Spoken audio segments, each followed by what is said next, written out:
नियतकालिकांमधून विपुल प्रमाणात स्तंभलेखन केलं। 1950 ते 65 या काळात आपल्या सर्वात जास्त कथा लिहिल्या गेल्या। अपार कष्ट आणि प्रसंगी पदरमोड करून आपण कोकणातील मालवण इथं केशव सुतांचं अत्यंत देखणं असं स्मारकही उभारलं। लेखनातील वेगवेगळे प्रयोग आपण त्या काळी केले। जुईली, भाकरी आणि फुल, रान माणूस,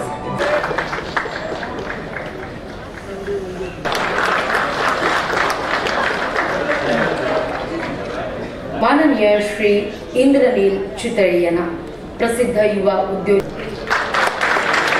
मुंबई एनसीपी की ओर से चेंबूर की फाइन आर्ट सोसाइटी हॉल में आयोजित अभिजात मराठी भाषा दिन गौरव सोहला 2025 नामक भव्य कार्यक्रम में विभिन्न क्षेत्रों में उल्लेखनीय कार्य करने वाली कई मराठी भाषिक हस्तियों का सम्मान किया गया। महाराष्ट्र के उप मुख्यमंत्री अजित पवार के हाथों सभी का सम्मान किया गया। इन हस्तियों में प्रसिद्ध मूर्तिकार राम सुतार, वरिष्ठ साहित्यकार पद्मश्री मधु मंगेश, कर्णिक पूर्व क्रिकेटर दिलीप वेंगसरकर, प्रसिद्ध अभिनेता अशोक सराफ, सयाजी शिंदे और गायिका वैशाली सामंत इत्यादि का समावेश था। इस दौरान महाराष्ट्र एनसीपी अध्यक्ष सुनील तटकरे और पूर्व मंत्री नवाब मलिक सहित कई मान्यवर मौजूद थे। कैमरामैन शैलेश कारंडे के साथ आनंद श्रीवास्तव, ग्लोबल चक्र न्यूज, मुंबई।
खरोखरीच आपल्या महाराष्ट्रातल्या अनेकांच्या मध्ये अनेक प्रकारची इतन्या सगळ्या काही गोष्टी अशा भरल्या गेलेल्या आहेत। फक्त त्यांना संधी देण्याचं काम केलं पाहिजे, त्यांना त्या ठिकाणी आपण सगळ्यांनी आधार देण्याचं काम केलं पाहिजे।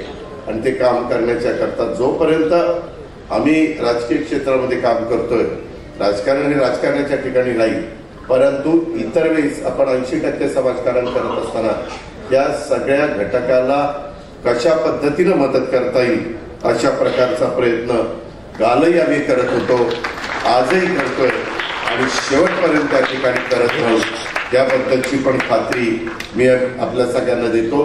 मला आजच्या निमित्तानं पंतप्रधान नरेंद्र मोदी साहेबांचं त्यांच्या संपूर्ण केंद्रीय मंत्रिमंडळाचं अभिनंदन करायचं, कौतुक करायचं। कारण अनेक वर्ष अनेक सरकार आली गेली, आम्ही खूप वर्ष प्रयत्न करत होतो की मराठीला अभिजात भाषेचा दर्जा मिळावा, परंतु कुणालाही तो देता आला नाही।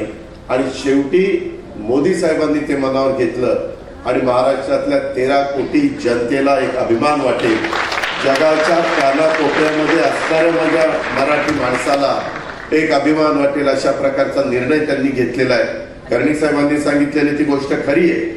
अभिजित भाषेचा दर्जा मिळाल्यानंतर इतर काही गोष्टी हा केंद्र सरकार करणार, परंतु त्याच्यामध्ये राज्य सरकार देखील कुठं मागे राहणार नाही। त्यामध्ये तुम्ही पण कार्यकर्त्यांनो, तुम्ही पण वेगवेगळ्या क्षेत्रातल्या मान्यवरांनो, मला तुम्हाला आजच्या निमित्तानं विनंती करायची की तुमच्याही मनामध्ये काही कल्पना आली, काही गोष्ट आली किंवा तुम्हाला काही सुचलं आणि ते उद्याच्या कामाच्या निमित्तानं मराठी भाषेला अधिक उपयुक्त ठरणार असेल तर कधी तुम्ही मला सुनील तटकरेजींना किंवा इतर कुठल्याही माझ्या लोकप्रतिनिधींच्या ते लक्षात आणून द्या। निश्चितपणे त्यामध्ये लक्ष घातलं जाईल अशा प्रकारची खात्री आणि विश्वास मी आपल्या सगळ्यांना देतो। त्या कार्यक्रमाच्या निमित्ताने माझ्या कोकणात आले होते आणि त्यांना हृदयविकाराचा झटका मिळाला, त्याच्यातून ते बरे झाले आणि आजही त्याच तडफेने त्याचा आवाज महाराष्ट्राच्या कानाकोपऱ्यामध्ये पोहोचतो आहे। मराठी बाणा आणि मराठी अभिमान, मराठी संस्कृती मगाशी ज्यावेळेला तुम्ही इतर सर्व दाखवत होता आणि ज्यावेळेला कोकण दाखवलं त्यावेळेला मधुबाईंच्या चेहऱ्यावरचं हास्य आम्हाला सर्वांनाच एका तऱ्हेचं भाराव देण्यात आलं की कोकणची माणसं कशी असू शकतात. म्हणजे मी कोकणातल्या म्हणून बोलतो असं नाही. जुन्नरच्या परिसरामध्ये जन्माला आलेला आंबे व्यावसायिक असलेला अशोक अंडेनी या क्षेत्रामध्ये सुद्धा जे नाव कमवलं, आम्हाला सर्वांना त्या गोष्टीचा निश्चितपणाने अभिमान होता. साने गुरुजींच्या अनेक गोष्टी आठवतात.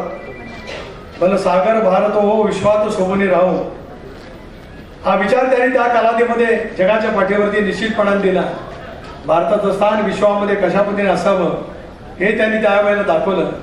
आणि खराच जो एकच धर्म जगाला प्रेम अर्भावे हा माणुसकीचा विचार सुद्धा परमपूज्य साने गुरुजींनी दिला. अशा मराठी अस्मितेचे अनेक क्षण त्या ठिकाणी तुम्ही आम्ही निश्चितपणाने अनुभवतो. अधिक बोलून मी आपल्या सर्वांचा वेळ घेऊ इच्छित नाही, पण आनंद तुम्ही असाल, सुरत असतील, आपण सर्वांनी मिळून या सगळ्या कार्यक्रमाचं खूप मोठ्या प्रमाणावरती मेहनत घेतली. सिद्धार्थ असेल, गर्जे असतील, सर्वांनी मिळूनच. आणि आज अतिशय उत्तम पद्धतीचा कार्यक्रम आपण या ठिकाणी करतो आहोत. अशोकजी मुंबईमध्ये कुठलेच हॉल 2 दिवस उपलब्ध नाही, पण आज या ठिकाणी आपण हॉल उपलब्ध केला. हे सगळे माझे सगळे सहकारी आवर्जून या ठिकाणी आले, कारण या सर्व क्षेत्रातल्या मान्यवरांनी अजोड अशी केलेली कामगिरी या महाराष्ट्राच्यासाठी अभिमानास्पद आहे, मराठीसाठी गौरवास्पद आहेच.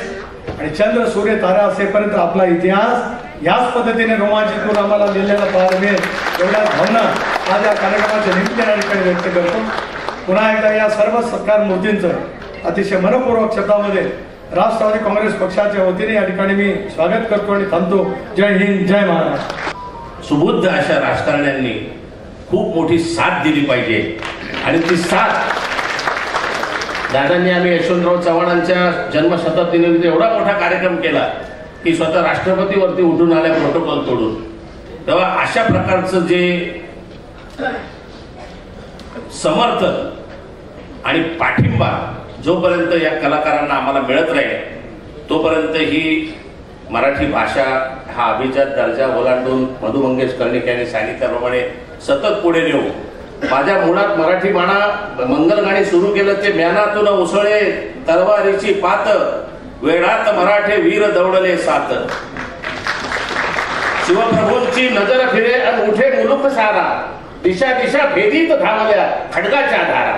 हे तुफान स्वातंत्र्याचे, हे उधाण अभिमानाचे, वादळ उग्र विधानचे, काळोखाचे तट कोसळले चिरा चिरा ढळला, 10 दिशांच्या हृदयांमधून हरुणवले झाड.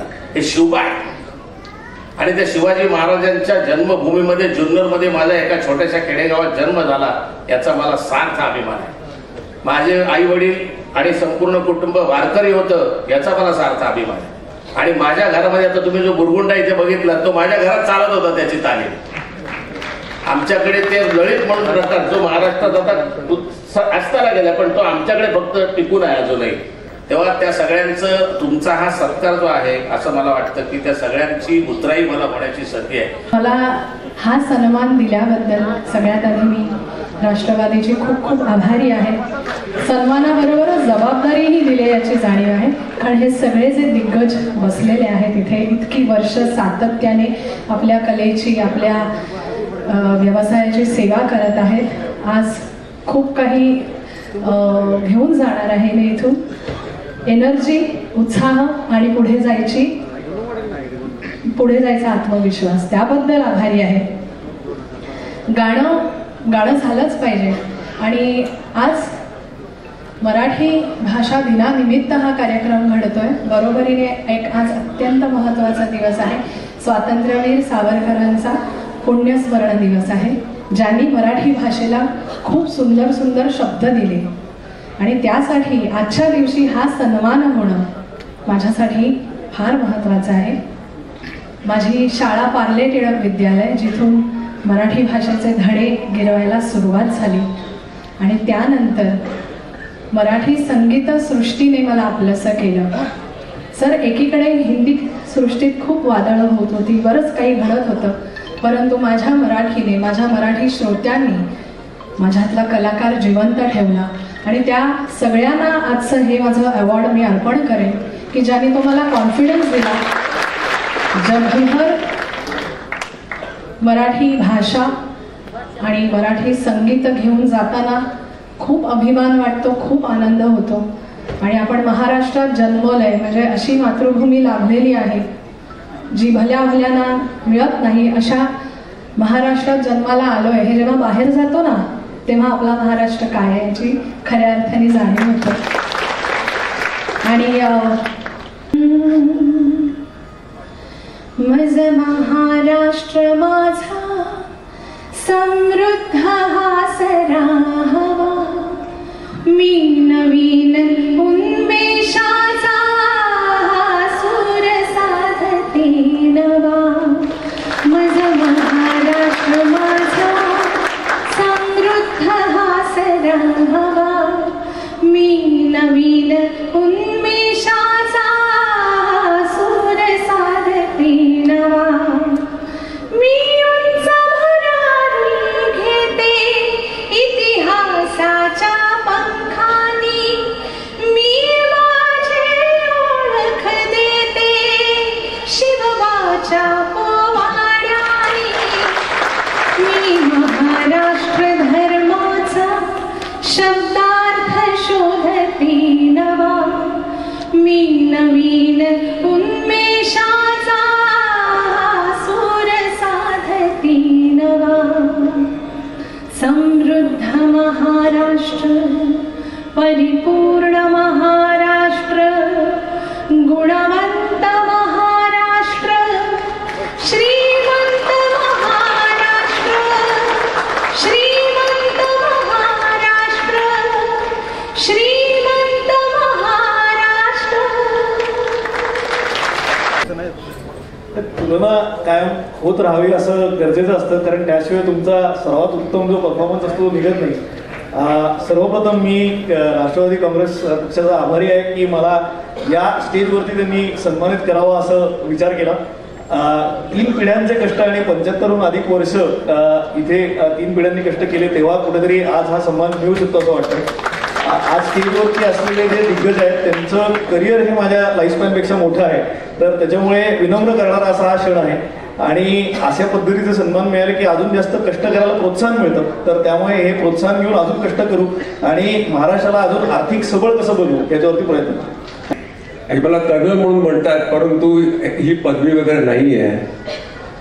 मी जेव्हा 18 वर्षी मुंबईच्या टीममध्ये आलो तर ते मला स्कोरिंग करायला सांगायचे आणि मी ते इंडियन व्हर्सिटीचा कॅप्टन होतो, इंडियन स्कूलचा कॅप्टन होतो. पण आमची मुंबईची टीम एवढी स्ट्रॉंग होती आणि त्या सुनील गावस्कर, अशोक मंकड, एकनाथ सोलकर, करसन घावरे वगैरे सगळे असे एकसे क्रिकेटर होते, तर मला चान्स मिळाला नाही. आणि नंतर 19व्या वर्षी जेव्हा इराणी कप जेव्हा होता तेव्हा एकनाथ सोलकर इंजर्ड झाला त्या दिवशी मॅचच्या आणि मला चान्स मिळाला. आणि त्या सामन्यामध्ये बिशन सिंग बेदी प्रसन्नाला मी 7 षटकार मारले आणि 70 बॉलमध्ये मी 100 केले. आणि लाला आम्हाला मॅच बघत होते तर ते म्हणाले की ही बॅट्सले कर्नल नायडू. कोण? Colonel CK Naidu. तेव्हा ते कर्नल आपलं मला कोणी सन्मान केला कर्नल पकडून मिळाला नाही, हे तुम्हाला सांगू इच्छितो. आमच्या टीममध्ये मुंबईच्या टीममध्ये जेव्हा आम्ही खेळलो तरी सगळेजण मराठी होते आणि आम्ही सगळेजण एकाच भाषेत बोलतो फक्त. नंतर इंडियन टीममध्ये मी जेव्हा खेळलो तेव्हा 5 ते 6 प्लेयर्स मराठी होते आणि आम्ही फक्त मराठीत बोलायचो. त्याच्यामुळे कपिलने पण मराठी शिकला ऐकून. अनेक क्रिकेटर मराठी शिकले. आणि आता रोहित शर्मा, त्याच्या श्रेयस अय्यर ते पण मराठी बोलतात, ते अस्खलित मराठी बोलतात. म्हणून म्हणा की मराठी बोला, त्या वाचा, ऐका आणि आपली कला संस्कृती झोप हे करा. सगळं कमवून झालं की लक्षात येते की जगण्यासाठी फक्त हवा आणि अन्न लागतं, म्हणजे झाड द्यायचं. माझ्या निमित्तानं मला एवढं सांगायचं वाटतं की मराठी अभिजात भाषा, मराठी अभिजात भाषा गौरव दिनानिमित्तानं राष्ट्रवादीनं माझा हा सन्मान करायचं ठरवलं आणि या दिग्गजांच्या लाईनमध्ये मला बसवलं.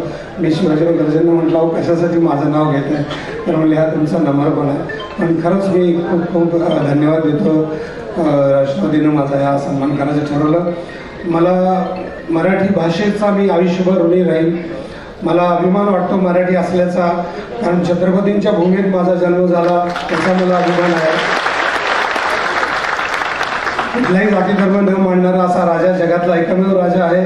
जसा देवादेव विठ्ठल हा कुठलीही जाती धर्म न मांडणारा, विठ्ठलाची भूमीत माझा जन्म झाला याचा मला आनंद आहे. आणि ज्या आईनं मला जन्म दिला आणि मला मराठीत आई हा शब्द शिकवला त्याबद्दल मला माझ्या आईचा खूप आनंद वाटतो. पहिल्यांदा सगळ्या लोकांना माझा मनापासून नमस्कार.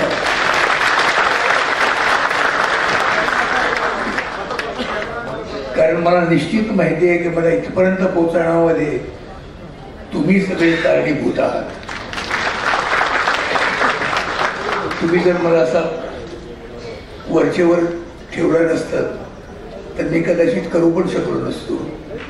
आणि जे काही मी केलं ते तुम्ही सगळ्यांनी गोड मानून घेतलं, आवडून घेतलं, हा माझा मी मोठा सन्मान समजतो.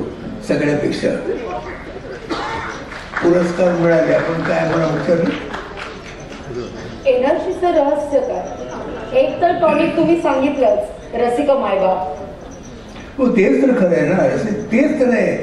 काय असतं, तुम्ही काय करता याचं जर कोणीतरी कौतुक केलं, कोणीतरी रजिस्टर केलं तर ते तुमची जी करण्याची जी हौस असते की तुमचा जो करण्याचा जो जोर असतो तो वाढवतो.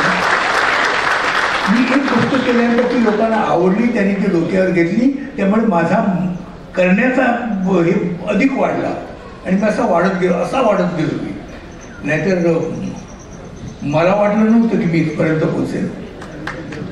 कौतुकाची थाप हीच खरं तर एक ऊर्जा देणारी असते प्रत्येक कलाकाराला. मामा तुम्ही तीनही माध्यमातून कामं केली, नाटक, सिनेमा, छोटा पडदा, मोठा पडदा, पण तुम्हाला रुचलेलं माध्यम कुठलं जे जास्त रमायला आवडतं तुम्हाला? काय झालंय, जनरली असं म्हटलं जातं की अमुक अमुक मला हे फार आवडतं कारण त्यात तो यशस्वी असतो. माझं असं झालं ना की मी तिन्ही याच्यात यशस्वी झालो. त्यामुळे मी कुठलं आवडतं म्हणून सांगू तुम्हाला तेच मला कळत नाही. पण मजा आहे, एक अचिव्हमेंट करण्यात मजा आहे एक प्रकारची, की तुम्ही करता हे आणि तुम्हाला लोक डोक्यावर घेतात. आणि काय हा एकंदर प्रांतच असा आहे, अभिनय हा प्रांत असा आहे की तुम्ही लवकर समाधानी नाही राहू शकत, होऊ शकत नाही. एक केल्यानंतर तुम्हाला पुढे काहीतरी दुसरं करावं असं वाटतंच वाटतं. तेव्हा मी कुठलं चांगलं हे मी सांगू शकत नाही. अजून याच्यापेक्षाही काही चांगलं असू शकेल. मी फक्त निवड त्याच्या शोधात एवढंच. धन्यवाद. कारण आता मी या वेळेला मी आता टीव्हीवर माझी नवीन सिरियल चालू आहे, अशोक मामा नाव त्याचं, माझ्याच नावाची आहे. म्हणजे सगळं इतकं झाल्यानंतर या याच्यापर्यंत बोलल्यानंतर आता वयाच्या 77व्या वर्षी मी नवीन सिरियल करतो. एकंदरीत डेली सोप करणं हे अत्यंत हेक्टिक काम आहे. करणं इतकं सोपं नाहीये, दमवणार आहे ते. पण नाही, काय रंगभूमीचा वर्धहस्त असतो मला माहित नाही. पण एकदा तिकडे घुसलं आतमध्ये की सगळं विसरून जातं. काय कळत नाही कसं होतं ते, कसं होऊ जातं मला काय कळत नाही. पण झालंय बाबा, असं होतंय माझ्या बाबतीत. तर मेकअप चढला आणि कपडे घालून एकदा वाक्य बोलायला सुरुवात केली की सगळी दुःख विसरली जातात. मला वाटतं बऱ्याचशा नटांचं सुद्धा असंच असावं. मराठी भाषा अभिजात झाली असं आपण म्हणतो. एक साहित्यिक म्हणून मला असं वाटतं की अभिजात हा दर्जा या तुमच्या माझ्या मायबोलीला अनेक वर्षापूर्वी प्राचीन काळात मिळालेला आहे. ज्या भाषेमध्ये माऊली ज्ञानेश्वर, तुकाराम, रामदास, एकनाथ, संत मंडळी, अगदी आजपर्यंतचे लेखक, हे साहित्यिक ज्यांच्या त्या भाषेमध्ये निर्माण झाले, त्या भाषेला अभिजात नाही असं कोण म्हणेल.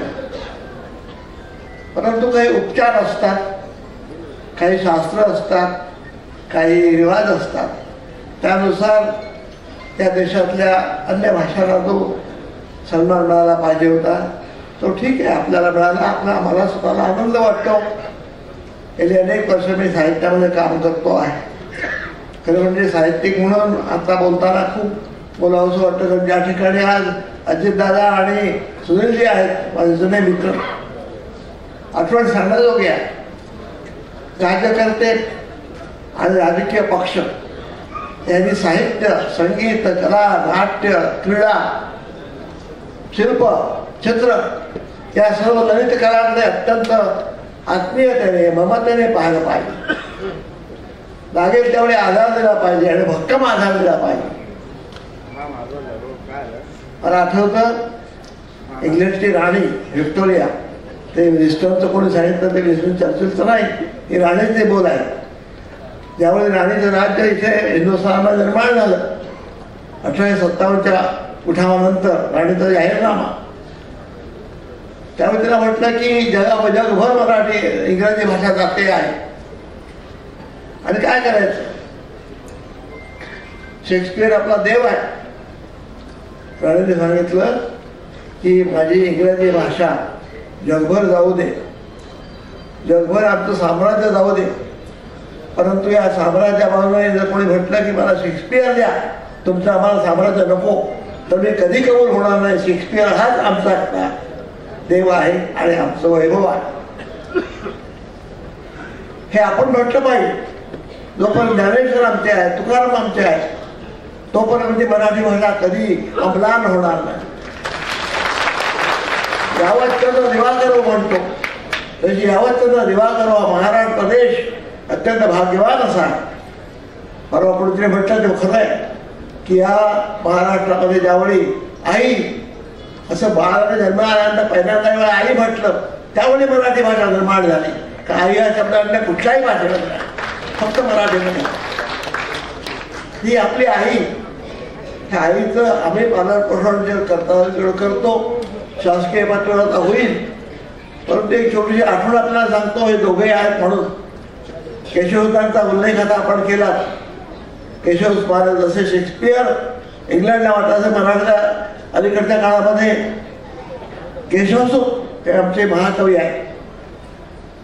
रत्नागिरी जिल्ह्यामध्ये छोट्याशा गावामध्ये मालवणमध्ये ते पडलं होतं घर. ती सहज बघायला गेलो. त्याच्या आधी मी लंडनला गेलो होतो. शेक्सपियरचं घर पाहिलं. 400 वर्ष त्या इंग्लिश लोकांनी शेक्सपियरचं घर जपून ठेवलं ना. आमची घरं पडून जातात. आणि ते स्मारकाचं काम जेव्हा हातात घेतलं तेव्हा पैशाला गरज होती. आणि याची जबाबदारी अर्थमंत्री, उपमुख्यमंत्री होते आणि अर्थमंत्री सुद्धा होते, आज आहेतच. आणि आपण अर्थमंत्री होता. मला पैसे पाहिजे होते स्मारकासाठी. आता शासनाच्या कारकिर्दीमध्ये स्मारक हा प्रकार नाही. पैसे मिळाले, पूल आहेत, रस्ते आहेत, हॉस्पिटल आहेत, कारखाने आहेत, सर्व आहे. परंतु कवीचं किंवा लेखाचं स्मारक त्यांच्या अजेंड्यावर नसतं. मी प्रस्ताव पाठवला, व्यवस्थित प्रस्ताव पाठवला. आणि केशवसूत किती मोठे होते हे सुदैवाने या दोघांनाही माहिती होतं. आणि माझ्या प्रस्ताव या दोघांनी मंजूर केला. अर्थमंत्री म्हणून सुनील तटकरे आणि उपमुख्यमंत्री आणि अर्थमंत्री म्हणून. आणि हे केलं, हे सरकारी काम झालं. परंतु त्यातला जो जिव्हाळा, हृदय गोष्ट सांगतो. दुपारी 2 वाजले होते. मग जेवून माझी वयाप्रमाणे मामाखुशी घेत होतो आणि मला मंत्रालयातून फोन आला. मी अर्थ खात्यामधून बोलतोय. आपला उपमुख्यमंत्री आणि अर्थमंत्री आपल्याला बोलू इच्छितात.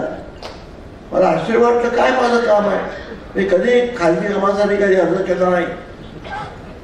अजितदादांनी मला फोन घेतलं, तुमचं काम मी केलेलं आहे. तुमच्या फाईलवर 1.5 कोटी रुपये मी मंजूर केलेले आहेत आणि त्यातून हे महाराष्ट्राचं वैभव केशवदास स्मारक अनुभवायला दिसतं. हे मी कृतज्ञतापूर्वक म्हणतो. लेखक म्हणून कृतज्ञता आहे, कृतज्ञता हे मोठं मूल्य आहे. इंग्लंडमध्ये घडतं ते इथे घडू शकतं म्हणूनच मराठी भाषा मोठी होते. राजकीय पक्ष आणि राज्यकर्ते यांनी मी मगाशी म्हटल्याप्रमाणे सर्व ललित कलांचा क्रीडेपासून संगीतापर्यंत सन्मान केला पाहिजे. आणि ज्यावेळी भाषा मोठी होते त्यावेळी राष्ट्र मोठं होतं, साहित्य मोठं होतं, त्यावेळी राज्यकारभार मोठा होतो. हे कृपा करून आमच्या या राज्यकर्ते पक्ष आहेत, अनेक ते मंडळी बसले इथे, या सर्वांना माझी विनंती आहे की मराठी अभिजात झाली, आता खरं काम सुरू झालेलं आहे. त्याबद्दलचं मी टाचर आपल्याकडे पाठवलेलं आहे की मराठी काय करता येईल पुढे. थांबून चालणारा एक टप्पा आहे, हा फार मोठं काम आम्हाला करायचं आहे. आणि ते कसं करता येईल त्याचं गेली 60-70 वर्ष मी साहित्यामध्ये वाढणारा लेखक म्हणून आपल्याला एक नम्र अशी टिप्पणी पाठवलेली आहे. आपण तिचा सकारात्मक विचार करावा आणि मराठीला याहीपेक्षा वेगावर न्यावं. आज या सर्व माझ्या मित्रांच्या तर्फे सर्व विविध क्षेत्रातले मित्र आहेत ज्यांनी मराठी भाषा महाराष्ट्र मोठा केला. शंकर स्मरण करणं फार महत्वाची गोष्ट आहे. अशी माणसं आपण इथे आणलीत, आपला सत्कार केला. मी सर्वांच्या तर्फे आपले मनापासून आभार मानतो, आपल्याला धन्यवाद देतो. माझ्याकडून जे काही काम झालेलं आहे, मी 1947 पण आजपर्यंत जी कामं आली सर्व देशामध्ये सर्व जगामध्ये माझे कामं झाले आणि माझ्या हातून कार्य माझ्या हातून सर्व देशभर काम झाले, त्यामुळे मला खूप आनंद वाटतो. एवढे मोठे